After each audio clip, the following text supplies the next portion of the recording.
Well, good morning and thank you very much for joining us.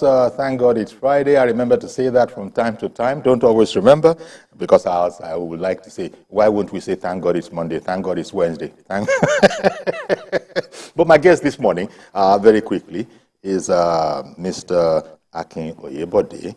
Mr. Oyebode is the Honorable Commissioner for Finance and Economic Development in his home state of Ekiti. I added home state because you didn't have to be from that state to be the Commissioner for Finance and Economic Development. So nowadays, with the increasing togetherness of Nigeria, I thought I might add that.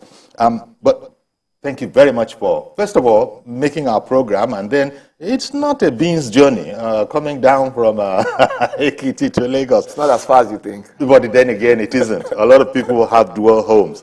So thank you very much for coming on. Thank you. Now, to find out about the state of governance in Ekiti, since, your governor, since your governor took over on October 16th, how well would you say he has settled down and into the business? Because there must be a lot to do. I mean, I'm not an unbiased assessor. There you go. I knew that. I'm handing over when he had to bow out the airport project that he had started. Correct. He didn't commission it, or did he? He commissioned the idea. The test flight. Yes. But so one would want to ask, how far has it come? And when can we look to it being actually open to public use? I get this question from family, from friends, so I'm happy to answer it again. I think what is clear is we've taken a very conscious decision. Now, we could have done two things, and I need some time to explain this because I think it's very important. We could have actually gone and got that airport certified, right? But it would have only been able to support visual landing, right? And so what that means is that it was better for us to do this once and for all, get certified once and for all, because it also gives us a competitive advantage, when compared to all the airports around that axis. So Akure Airport, for example, doesn't have any of this equipment. So it means that if you are flying to Akure and there's some bad weather, you can actually be diverted into Ado-Ekiti and then you have to drive to wherever you're going. So and all of these equipment, for those who are even more conversant than I am, they'll tell you, you have to calibrate for the actual airport. So the suppliers must come, do the calibration, and then go and produce to specification. So it does take some time. But, I mean, the airfield is done. It's a 3.4 kilometer airfield. The terminal building is done. So, and, I say to people, the easiest thing to do is to get a mobile control tower. You can actually land planes and run the operations. But what we've done is to say, let's get all the instrumentation in place. And if you do that once, you then don't have to commission. I don't want to drive 4.5 hours. To come to TVC studio. So I'm an interested party, in seeing that airport come to light. And I always say to people, I was an airport skeptic, right? Okay. Okay. I was. I don't hide that. I'm still not a full supporter of airports, but I understand the economic case for it for those who make it, passionately. And I think at the heart of it is it's about your aspirations, right? It now ties into a number of things we want to do. Our knowledge zone, which I hope I'll be able to speak about, some of our tourism aspirations, etc. And these things shorten travel. And especially because we're equidistant from Lagos and Abuja, it then means that we can actually generate decent commercial traffic. You began to actually touch on some of the things I was going to also ask about. Because you just said it's an expensive project. And I was going to ask that, again, it's a delicate question because you are an interested party. How much of the question was going to be, how much of a prestige project is this actually vis-a-vis we really need it in terms of priority, all the things you could do. You're an agrarian state. There's so many other aspects where you could have put money, but you've decided on this. So that's because it has a certain, ring to it if you have a state airport. Is it more of a prestige project? I get reminded a lot on Twitter every time the airport discussion comes up, where I think it was 8 or 10 years ago, I said, I don't think Ekiti needs an airport, right? And that was my view, But at the time, Akure Airport had one flight a day. One a week. What am I saying? One inbound, one outbound. So 2 flights a week. Today, Akure has 6 planes landing every day. There's Air Peace, Green Africa, and Overland. Lagos, Abuja, right? So that's 6x the traffic, right? So, and if you look at those, we've done some studies, right? 40% of that traffic is actually onward travel to Ekiti. Okay. So there's some traffic. I mean, it's probably not enough today, but again, this is why government exists. It's to do things that private capital might not necessarily do today, but we consider important for the long-term future of the state. Now, our plan is to ensure when we drive traffic into this airport, government is going to sell down this position, right? So it's not an airport we want to own. What we've done is to seed it, get it to a place where private capital can then buy us out of it. So we're definitely not looking at this as a prestige project. I'll give you some examples. You know, when we say we're doing a knowledge zone, a key part of this knowledge zone conversation is talents being able to come in and come out. It's companies being able to come in and come out, right? And there's also, remember, states surrounding us, Osun, Kogi, who don't have functional airports. You know, I have friends from Kogi, I have friends from Osun who say to me, get your airport in place so I can fly to Ado-Ekiti. My mind goes to Babajide Otitoju, Kolade. My mind goes to him. You know, so for him, if he's going home to Kogi, he just takes the plane, you know, touches down Ekiti, and then I think he's just 2 hours away from home. So the thing is, when you think about these opportunities, right, you can think about it in purely financial terms and say, you know, does the net present value of this investment make sense, right? But there's also an economic value, which then brings in some other things. Some are tangible, some are intangibles, but which brings in some other things that make it make sense, right? So if you think about what we're trying to do with tourism, with our Ikole-Iloro corridor, with Ikogosi Warm Spring, these are things that require people to be able to fly in and fly out, right? Because 4 hours is a lot of time to drive from Lagos. And if you go to Akure, I always say to friends that, look, the Ado-Akure road, for example, is completely out of our control. It's a federal government road. At the time we tried to intervene in that road, it was going to cost us 35 billion naira to reconstruct the road, right?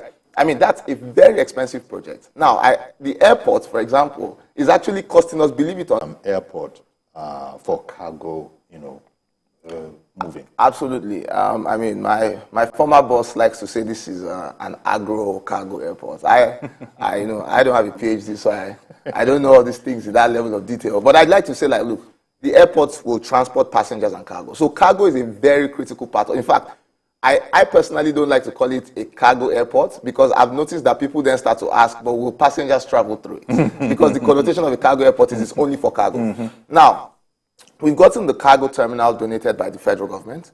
And so, I mean, again, part of this is to save us some money so that we don't spend too much on this thing. But cargo is a critical part of what we're doing here. And if you look at that runway, it's a 3.4 kilometer runway, right? Category 2 runway, which means in the real sense, you know, a 747, right, can land on that airport, no questions asked. I don't think there are 5 of those in the country, right? So ultimately, we've built for 20 years in advance. We don't need a bigger runway in the next 20 years, right? So that's very important. Now, in terms of cargo will start from an aggregation perspective, right? It will start from putting cargo in the bellies of commercial planes. So what we're doing with the cargo terminal is ensuring that you can process the cargo, right, and put it in the bellies of existing passenger crafts, right? Over time, where the output starts to grow beyond that, you then have the business case for a cargo plane to land and take off. You know, but cargo is a big part of this because Ekiti and its neighboring states are largely agrarian, and a lot of the agri focus today is on the export markets. Exactly. You know? Yeah. And these cargo consignments tend to be, from the point of view of the line operators, a specialist operation. Some of them need refrigeration and that kind of a thing, which you don't have that hassle with passenger. So again, you know, there are 2 layers to cargo, right? So there's 2 layers to evacuation. So one is to say you're evacuating directly from Ekiti to Europe, wherever, right? That requires a certain level of sophistication. But you don't start thinking you're evacuating because cargo is a 2-way traffic, right? So something has to be coming in and you don't want it to be an empty leg without anything going out. So you start by saying we'll be an aggregator for Lagos and Abuja, right? Because again, we're 28 minutes from Lagos, we're 33 minutes from Abuja. So wherever you want to export from, we will package arrange for you in Ekiti, and it can go in the belly of a commercial flight and for an onward leg to wherever your destination is. That's the starting point. It's when you've built that case, right? Because that's a cheaper case to make. When you've made that case successfully and you see that the volumes have grown significantly, then you can then go into the second level, which is now saying we're direct exporters to other countries. So that's how we've sequenced it. And that's part of some of these things about policy, right? You have to sequence it correctly because, again, you are taking a bet on the commonwealth of people. It's not your private capital, right? So the amount of risk you can take, is limited when you are betting on the commonwealth of Ekiti people. Again, a lot of, it seems to, what you're saying seems to indicate a lot of forward planning, from way back. And since we've spoken about the continuity of governance, it's been sort of it's not strange to anybody who comes in the line what exactly is going on, how is this, because they are also party to it.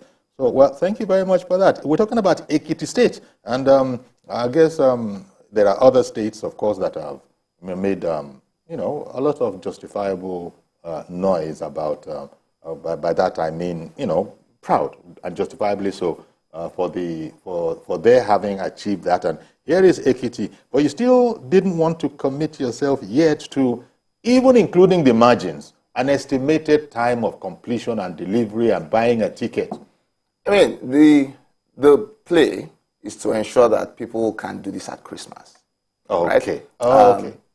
And again, it's also timed to ensure we can at least get this up and running. But you see, the real, why I always say that there's a caveat is that there's a part of this that is outside our control, right? Which is some of the work that needs to go into the calibration and manufacturing of the equipment, right? So your manufacturers will say to you, this thing will take you anywhere from 6 to 12 months, right? So if you deliver it in 6, and state was if you want to save your portion as federal government, right? And leave us to save ours. This is us walking that talk, right? Saying we are also able to show fiscal discipline. And for me, most importantly, it's an investment in future generations of Ekiti people. So that fund is really doing 3 things, right? There's a future generation fund, which is saying invest today so that tomorrow's Ekiti residents have an assurance of prosperity. So that's 1. 2 is a stabilization fund, which is to say if there's a significant disruption to government revenues or to the economy, like we saw with COVID-19, so if it's a pandemic, natural disaster, God forbid it, but we have to prepare for that eventuality. We can at least dip into that to manage the loss of revenues. And the third part of it is an investment and infrastructure facilitation fund, which is to crowd in private capital into Ekiti. So if we're doing this airport, say in 5 years' time, if we hadn't done it now, what we would have been doing is to say, hey, it will cost, say, 30 billion, but we will put 2 down, right? I will create the enabling environment, and then we'll bring in private enterprise to say, come and put the rest of the money. So it's also saying the state doesn't have to invest all of its resources, but the state can use that part of the investment as a catalyst, for bringing in private capital into the state. Well, it does seem that Governor Oyebanji has been his desk has been full. It should be. He asked for the job, and he's no doubt it's because he must have known that, look, the whole infrastructure of even this whole governance issue is not. I didn't come in yesterday. I might not have been in office, but one has been aware of it. So he was in a position to hit the ground running, quite frankly. I always say, and I don't know if the governor is watching, so I might get punished for this, but if he doesn't succeed as governor, then there's no chance for anyone to really succeed. He was secretary in his 20s of the State Creation Committee. So, you sat with the elders, you know the vision for those who agitated for the state. And now the state is in your hands, So, not many people have the benefit of actually being part of a vision and part of the actualization of that vision. So you must count yourself very lucky. Indeed. And I think the governor, every time he says it, is that, look, the one thing I know is I can't afford to fail the people. The expectation on me is much higher than anybody else because I've been around here a long time. I know how this thing started to get to this point. So it's a difficult job, but again, you volunteered for it. So now you've spoken about something, and let's sort of get our teeth into it. The knowledge zone. Correct. tell us about that. We know that people joke and say that the Ekiti man, he might even forgo his food. Just give me knowledge, give me study, give me books. That's overstating it, of course, but it just goes to show how seriously they take education. Now, what is the connection between education and knowledge, though? That's a very good place, and I must warn you, we might need 2 hours to have this conversation. But, one of the things we say is we have a history and pedigree of being well-educated, but it hasn't translated into prosperity for our people. And so we must... So why is that? So that's the disconnect that we've interrogated. Okay. Right? There are a number of reasons. One, I always say is that, look, academic prowess, right? Sometimes, I'm from, I like to say from a family of academics, it hasn't translated into being extremely wealthy. You speak well, you understand, you have a view of the world. Too many Elon Musks yet. But yeah, so we've got to fix it and have an equal balance. So for every JF Adeajayi, right, we must have a Benga Agbola, for example, the founder of Flutterwave. We must have people who use their ideas, their insight, their knowledge, their intellect to create businesses that shape the future. And what we've done with the Knowledge Zone is a very simple thing, really. Ekiti is 297 kilometers from Lagos. So it means from an industrial perspective, we don't have comparative advantage when you compare us to somewhere like Ogun State. Right? Because Ogun State is close to the market. So, the basic tenets of industrialization is you want to site your factory either close to the raw material or close to the market, right? So if you have both in one location, unless you are there's a non-commercial reason, you are likely to start there. So we've taken a big bet that the service industry, right, might be one of the areas where we grow significantly. Because then that service industry allows you to leapfrog some of the infrastructural challenges with transportation, with logistics. And for us, that knowledge that we've been speaking about, this is now the time to showcase it. So it's not just saying get a PhD, but it's saying if you get a PhD, let town meet gown, right? Use it to build a product, right, that people can use.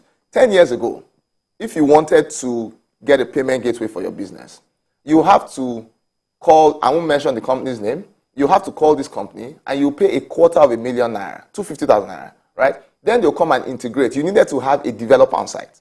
They'll come and integrate, do all these things. Then you can start to use your card to buy stuff on that website, right? That was 10 years ago. Today, there's Flutterwave, there's Paystack. You don't need nobody. You just need to fill a form, right? Integration in minutes, right? No upfront cost, much cheaper, right? So there's no reason why those businesses are not valued at the $500 million, $1 billion valuation you see, because there's revenues backing that. Mm-hmm. So what we've seen is that if you innovate and you solve a real problem, people will come. Now, what we are doing with the Knowledge Zone is to build a space for innovation to thrive, right? And we're not just building a white elephant project. We started by saying, what do we need to get this done? Broadband. So under Dr. Fayemi, we're one of the first states to say, drop the right-of-way tariff to lay fiber to maximum 145 naira per linear meter. Now, that has helped broadband penetration in our state. But that's the starting point. We've now said we're going to build out this zone of 200 hectares, but we're going to designate it a free trade zone. And Mr. President graciously approved our request, to designate Ekiti Knowledge Zone a free trade zone.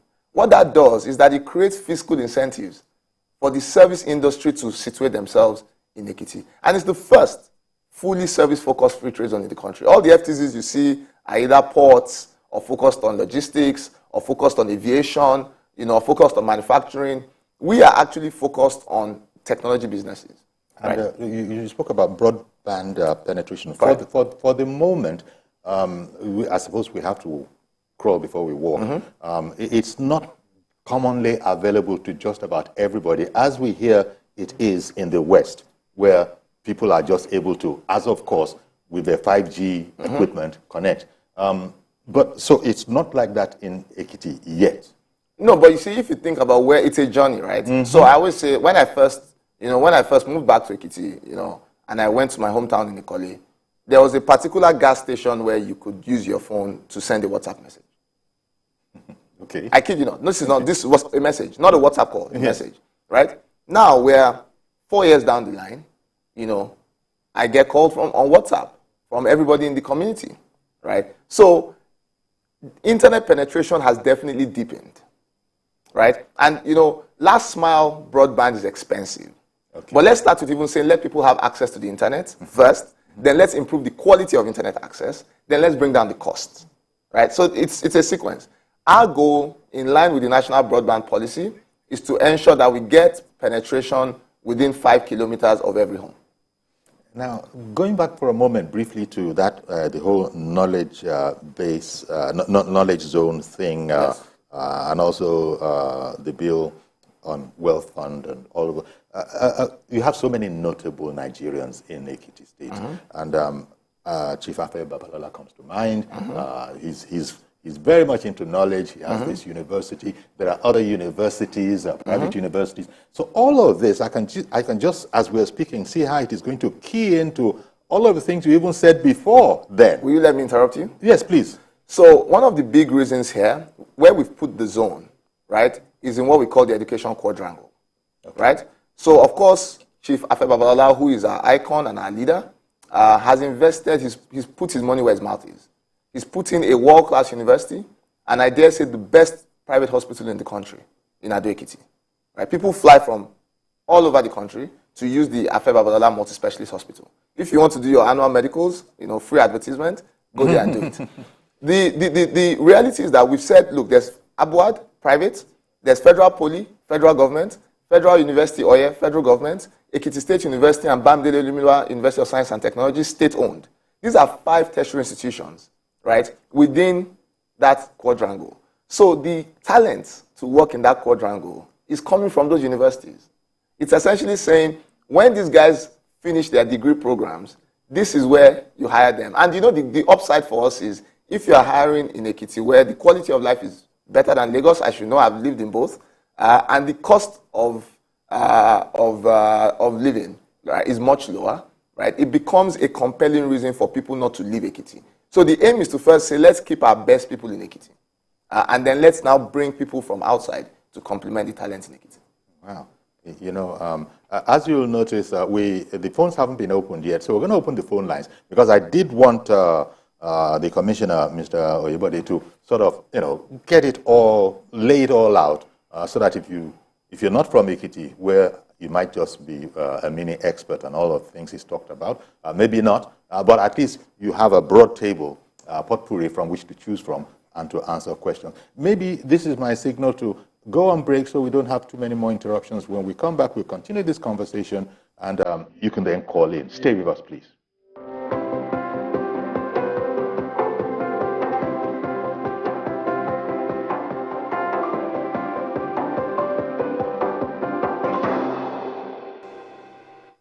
As they count down to the inauguration of President-elect Bola Ahmed Tinubu as Nigeria's 16th president continues, more and more world leaders are showing solidarity with him in recognition of his well-deserved win. The United States, United Kingdom, China, Ukraine, France, Ghana, Sierra Leone, Cuba, Nicaragua, Namibia, and a host of others have already sent in their congratulatory messages. The ECOWAS Parliament and other ECOWAS bodies, the D8, that is, the Developing 8 Organizations for Economic Cooperation, the African Union, are among organizations that have recognized Bola Tinubu's impressive win in the presidential election held on the 25th of February, 2023. The United States congratulates the people of Nigeria, President-elect Tinubu, and all political leaders following the declaration by Nigeria's Independent National Electoral Commission, or INEC, on the results of the February 25th presidential election. This competitive election represents a new period for Nigerian politics and democracy. Each of the top 3 candidates was the leading vote-getter in 12 states, a remarkable first in Nigeria's modern political era, reflecting the diversity of views that characterize the campaign and the wishes of Nigeria's voters. Namibia also looks forward to a good working relationship with the incoming government of President-elect His Excellency Asiwayo Bola Ahmed Tinubu. The goal of world leaders is to partner with a prosperous Nigeria, the economic giant of the African continent. Tinubu's presidency is expected to usher in unprecedented growth and development across all critical sectors.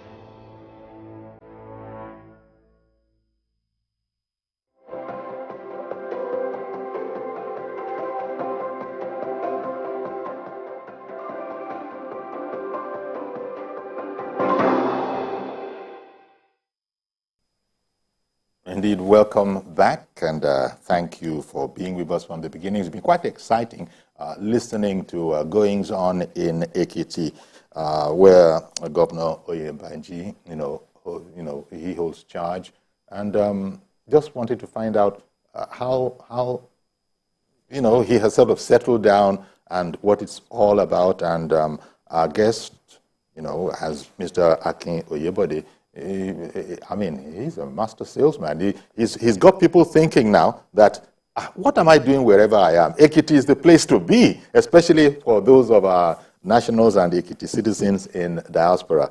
Once more, thank you very much, Mr. Oyebode, for coming in. So now, continuing, and we can bring in calls now.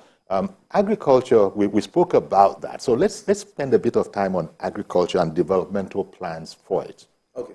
I must warn you, I had a prep from my colleague, the special advisor on agriculture. Okay, good. All the better for us. So let's see whether I remember everything. Mm-hmm. But for us, we're an agrarian state. We all know that. So a lot of what we want to do now is improving productivity. So the problem that agriculture in Nigeria has is that it's a low productivity sector. The yields per hectare, yield is low, and then there's a lot of losses based on storage issues and transportation issues. So on one side, we're helping by improving land preparation. So if you think about what goes into the yield, it's how well you prepare the land, it's what kind of fertilizers you use, what kind of seeds you use. So inputs, land preparation, and farming methods. And what kind of crops are we talking about majorly? So first, I think one, if you ask us, is cassava. And cassava today is great because it's a requirement for starch and ethanol production. So it's not just to eat. You're not. It's not just for fufu and gari. No, it's not for fufu and gari. You can have your fufu and gari, that's fine. But it's primarily for us an input for starch and ethanol. And so there's cassava, there's a rice value chain, and of course there's some tree crops, there's cashew, cocoa, shea butter. And the good thing about Ekiti is that it straddles the savannah and the rainforest, right? So there's parts of Ekiti where it's good for tree crops, there's parts of Ekiti where it's good for your staples, etc. So we have the best of both worlds, Let me just put you on pause there. Forgive me for doing so, because yes. Ada has called in from Jos. You're going to go back to the agricultural thing. Good morning, Ada. Good morning to Commissioner Akin. Good morning. In fact, I'm so delighted. When we talked about having an airport in Ekiti, and they said it was cargo airport, we received it with mixed feelings. So I'm very glad to hear from the Commissioner now that it's going to be commercial or whatever, But I must tell you something. Like Ekiti is not developing in a very fast pace, considering the number of intellectuals they have there. So they should put that their knowledge to, develop Ekiti the way it should be, especially with the advantage of Abuad, Federal University, Lots of activities happening there. Most of the students there always travel by air, and so they always had issues going to Akure. And then Akure Road to that is something else. I don't know, they should fix it. Get it fixed. Then again, even the hospital, as you mentioned there. In fact, that hospital, if they pay attention to that hospital, I don't think there will be need for medical tourism. So my prayer is that people should do something and let Ekiti, take its pride of place, All the same, let's not give up on Nigeria, all that demand. Okay, thank you very much. Nobody's giving up on Nigeria. I think, thank you, Ada. Very, very, very good comments. Thank you. To the point that we made earlier, the airport is within 2 kilometers of that university, Abuad, and the multi-specialist. That is the Afe Babalola. Yes, the Afe Babalola University and the Afe Babalola Multi-Specialist Hospital. And I say to people one of the things I think, because it's a private project, it's not a state-owned project, so there's a limit to what we can say. But I think that hospital, if people know about it, to what Ada said, I don't think it will significantly reduce medical tourism. There's no procedure you want to do anywhere that cannot be done there. Cardiac heart transplants, renal transplants, the works. This place can do, I think, 15 transplants, renal transplants at a time. So these are investments we want to help optimize with the airport. As you said, that's a private initiative, yes. But the state also has its own.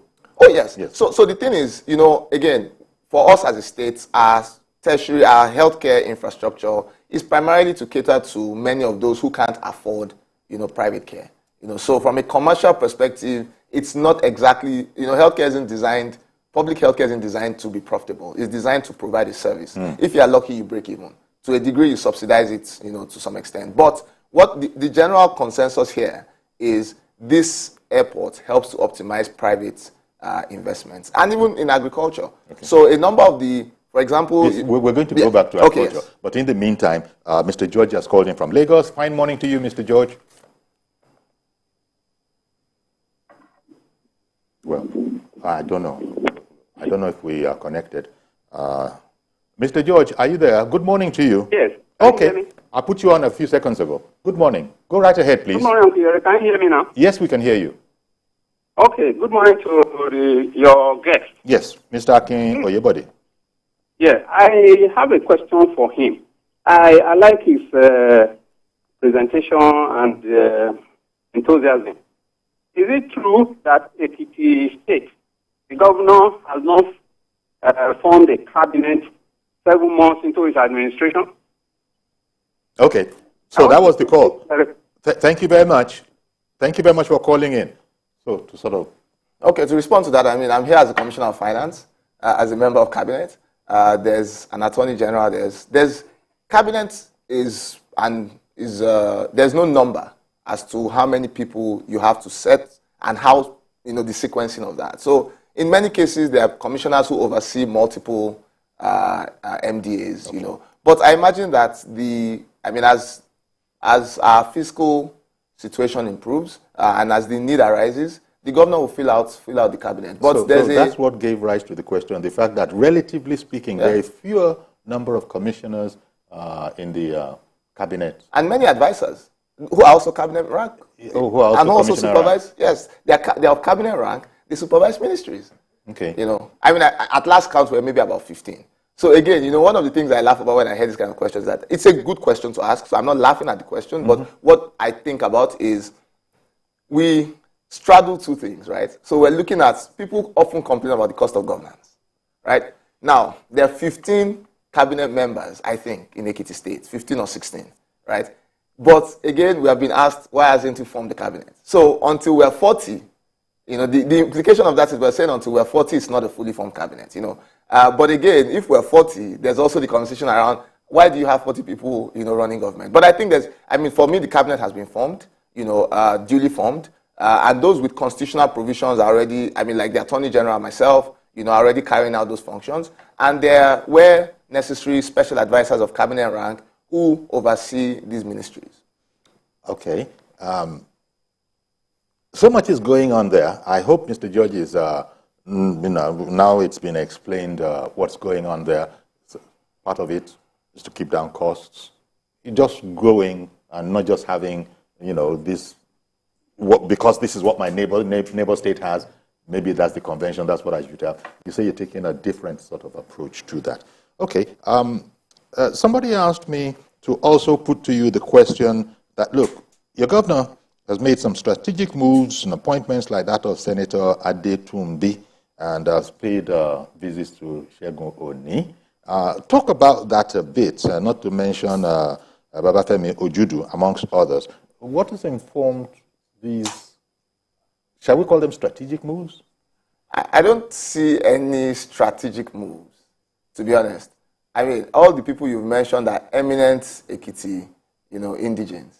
So a governor speaking to eminent personalities within the state, why should it be strange? When you wake up and you see the sunrise, do you say, is this a strategic move from God to give us sunlight today? No, it's what a governor should do. Senator Adetumbi, who I am very fond of, I will say on air, he's my senator, so he's a senator representing Ekiti North Senatorial District, and of whom we're very proud. And he has represented us very, very well. Now, he's trained as an agric-economist, right? He's a development expert. When Dr. Fahimi first assumed office, he also did something similar, maybe not in a formal role, before he went on to the National Assembly. Okay. But he's been working on economic policy in Ekiti for a while. So what Governor Oyebanji has just done is formalize that, because, of course, as you know, he's not going back to the National Assembly. And so we've decided that we want our son to now come home. He served Nigeria enough. It's time for him to serve Ekiti some more. So there's nothing strange there. Again, Senator Ojudu, who is a well-known, traveler on the civil society journey, a former senator, distinguished senator.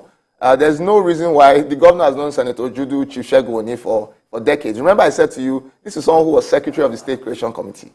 So he's a governor to all Ekiti people. Senator Judu is a member of our political party. What's the strange issue there? Chief Oni, who contested against him, no hard feelings. It's a contest, right? There has to be a winner. It's a democracy. At the end of the day, everybody who is raising their hand to govern Ekiti State is doing it to improve the lot of the state. And you can either do it as governor, as a private citizen, as a statesman, and so what the governor has just done is, these are, in my opinion, regular visits in the course of governance. You are an Ekiti man. That is it. You are an Ekiti man, and if you're an person, Ekiti man, if you're an Ekiti person, yes, and woman. Mustn't cut out the ladies. Yes. If you're an Ekiti person, then you will be engaged with as an Ekiti citizen. Exactly.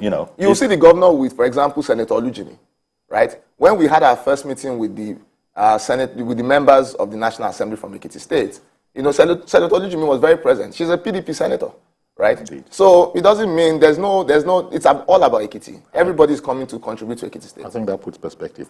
Says, Olujimi that you added in there, and the fact that she's not even of APC, but she is an Ekiti person. And she represents a senatorial district. Indeed. Yes. So, Mazi Okorafo, good morning to you, sir, and thank you for holding on. Go right ahead now. Good morning, sir. Yori. Good morning, Honorable Commissioner. Good morning. My brother, Commissioner, I think there is need for the government to try as much as possible with that effort there for medical school there. Let the state government give scholarships to indigenous to go there and study all those aspects of medicine. Because if you check statistics of medical schools in this Africa, Apogona is one of them in this sector. At least let the state government make use of facilities by sending indigenous, give them scholarship to go there. Instead of Nigerians, you see how people run to Sudan, you see how people run to other Benin Republic for all these courses. Whereas you have such courses in Apogona. Good morning, Mazi Okorafo. Good morning. Thank you very much, Mazi Okorafo. So, this ties in again with what we've been speaking about. To also help Mazi understand this, the Ekiti State University, right, offers a very good, medical program, right? As does Abboud, as does many universities. The reality is that those courses are actually fully subscribed. When you think about the allocation that these universities have, fully subscribed based on their accreditation. What we are working with is to help Ekiti State University, expand its medical program, because that's a state university, and because it's a state university, there's some it's not a cost-reflective, degree program, right? Abboud is a private university. We have no say as to how they bill, But for us as a state university, right, it's not a cost-reflective program, as yet. So our role is really to expand access to that. And, we're continuously working with the university management, to see how we can expand the quota for people to study medicine. But if you think about it, 10 years ago, again, not too long ago, we were not graduating any doctors out of Ekiti. Now we are. So it's progress. Okay. Our nation building, I always say, is an unending exercise. Now, how about the Independent Power Project? What's the situation report on that? Oh, that's fairly easy. In a few weeks, if you don't mind, we'll call you in to come and turn on the lights if you are not squeamish. So you're very, very happy with the rate of progress? Oh, yeah, the project is pretty much done. We expect, these are just last-minute things being done. Lights should be turned on in 6 weeks. And 6 weeks, maximum 10 weeks. We'll have lights on. And for us, again, it's it's going to be a 4.75 megawatt project. Okay. We're going to start with 3 megawatts-ish. The state, has gone there. And again, this is how to use state resources, right, without putting in capital. So we've not invested a dime. We've not put 1 naira in this plant. It's a private plant built with private capital. What we've done is we've said to these guys, here's a power purchase agreement, right? We are going to sign a take-or-pay contract, right, to take 2 megawatts of power from you, right? Knowing that our need is about 2.3 megawatts. So we've done our audits, right? So we've said we're going to take 2 megawatts from you, at least. Means we can take more, but even if we take less, we'll pay for 2, right? But we've picked 2 because we know we won't take less than 2, right? So by doing that, we've given them a power purchase agreement supported with a first-class bank guarantee, which allows the private investor to say that if I deliver this service, right, I am assured of my revenue. So instead of the government putting 10 billion naira in an IPP, right? We've basically put a guarantee to say to that IPP, if you go and build this thing in Ekiti, right, we will pay for the power. So from day one, they have business from their capacity. Easily. I'll tell you what again. What this does is that it cuts our energy cost by 50%. Because I was going to ask the right? benefit of So it cuts our energy cost by 50%, right? Because it takes away diesel generators. And I mean, 8 months ago, you know, our baseline diesel cost, I say baseline, was 16 million naira. Right? Today that cost is 45 million naira. It's pretty much trebled. But that's the price of diesel. Right? You know. So the thing is, you've got to recognize for us, it's also a cost-saving mechanism. Right? And ultimately, we're going to go into a renewable heavy phase. So for example, if you think about our street lights, we're already having a conversation today to say, let's move our street lights from what you would have as carbon fueled street lights, you know, to now solar powered street lights. So those are things that we're doing just to ensure that not only are we achieving, you know, trying to get to net zero whenever we get there, but at least let's continue the journey. But we also want to, you know, think about the environment. Okay. Yeah. Okay. Because again, that's a pretty modern concept where people are actually thinking about the health of the environment. And can I interrupt you there again? Yeah.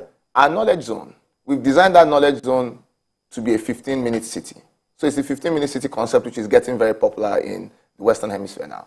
You know, and it's really saying not only do you work in this place, you can live within 10 minutes. So there's residential housing in the knowledge zone, right? So it says, you know, you can cycle, you can walk to the office. And part of what we're saying here is that we're going to calculate, you know, the carbon emission that we're preventing, right? And say, you know, each person does X. You know, if we have 10,000 people in this place, this is how much we're saving.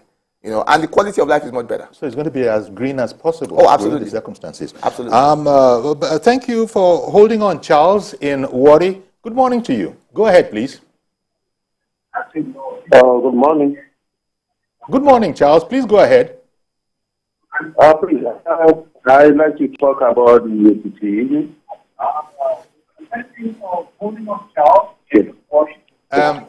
Charles, you can't answer off your television set. Just good morning. Good. That was good morning, sir. That was about 90 seconds ago. Good morning, Charles. Please go ahead. Yeah, good morning. Good morning. Please, I was in Ekiti about 2 weeks ago. Okay. Yes. I was in Ekiti. You see, we've lost Charles. Feedback from someone who's... Yes, you know, because you were in Ekiti 2 weeks ago. We would have loved to hear from Charles, but Charles, you can't listen to yourself on television while you're calling us. It does mess everything up. So sorry that we lost that call.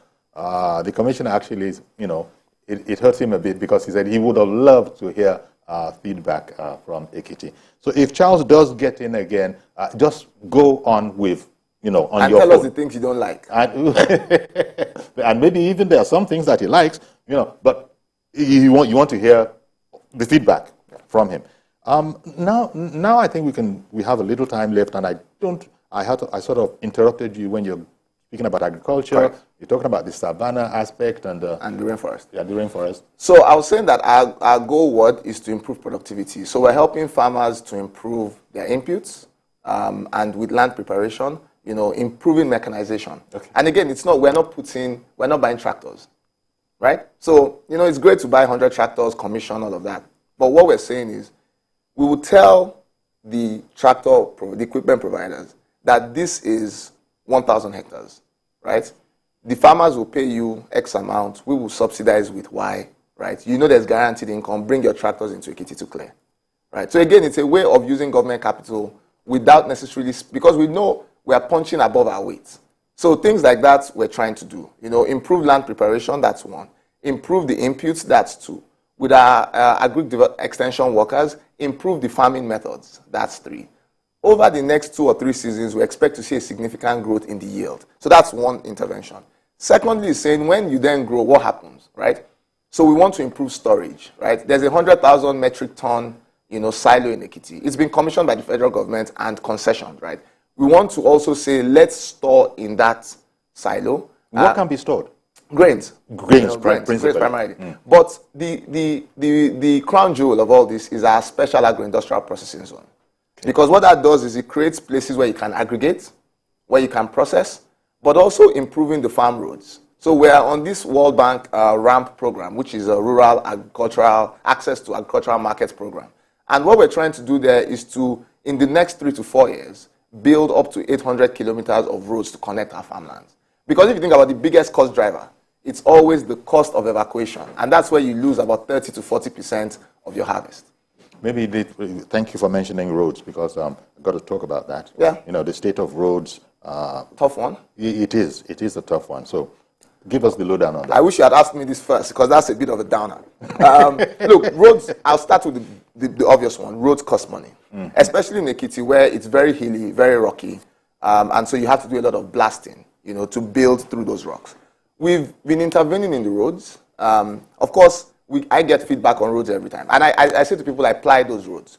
The big issue is also the fact that, first, the federal government has a duty to fix federal roads. Now, when we go and fix those federal roads, the policy today is that you don't get refunded for it, right? So we did the Adoyin road, right? It cost us 8.9 billion naira, right? Because we had to, the igneous formation there is significant. We had to blast for months, right? Now, that road is on a federal alignment, but we've done it, but we've not gotten our money back, right?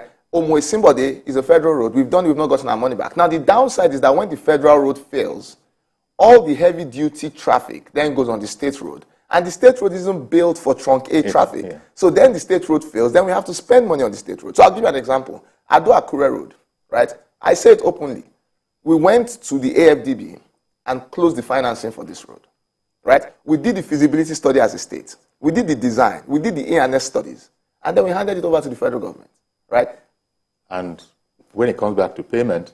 But the problem is that we're still in a position where now it's been awarded, we're hoping it gets done. Yeah. But in all this time, commuters go through the Ilawe, Igbaraoke, Ibuji Road, right? Which was designed as a state road. It wasn't designed for heavy-duty traffic. So our role, sir, and what I can say to people is, we've taken a decision. The governor has almost called an emergency team, right, on roads.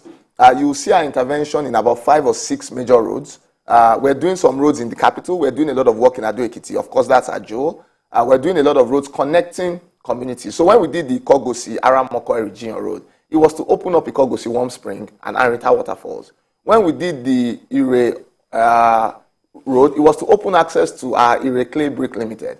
When we did the Oye-Otun Road, it was to open access to Ikunderi Farm. You know, so we can't, because we're a small state with relatively limited resources, we can't intervene everywhere. We have to intervene where we're either connecting markets or we're connecting large communities. Okay, well, that wasn't too much of a downer considering all the other very, very exciting stuff, you know, that you've spoken about. But we've run out of time. And I want to thank you because I know you could go on for quite a bit on each of those projects we talked about. These are segments of our development. But thank you for just sort of fitting it. Maybe off camera, you know, one could sit with you and, you know, really learn a lot more about the exciting things going on in Ekiti under Governor Oyebanji. Thank you very much. Congratulations to the governor and indeed to yourself. And Mr. George complained about not having a full-size cabinet yet, but you've sort of put perspective to that. It's a matter of growing as we need to grow. Correct. Okay, then. Well, thank you very much, Akin Oyebode, Honorable Commissioner for Finance and Economic Development in Ekiti State. Thank you very much. Our pleasure.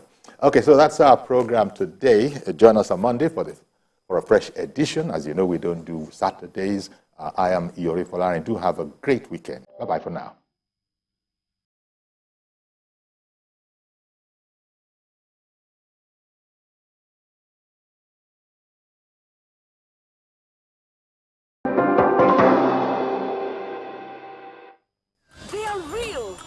The drama queens of Abuja. If you're not real, you will be consumed, okay? Stop calling me the mom joke. We have an intruder in the house. The meter of the disgrace is rising. You're old.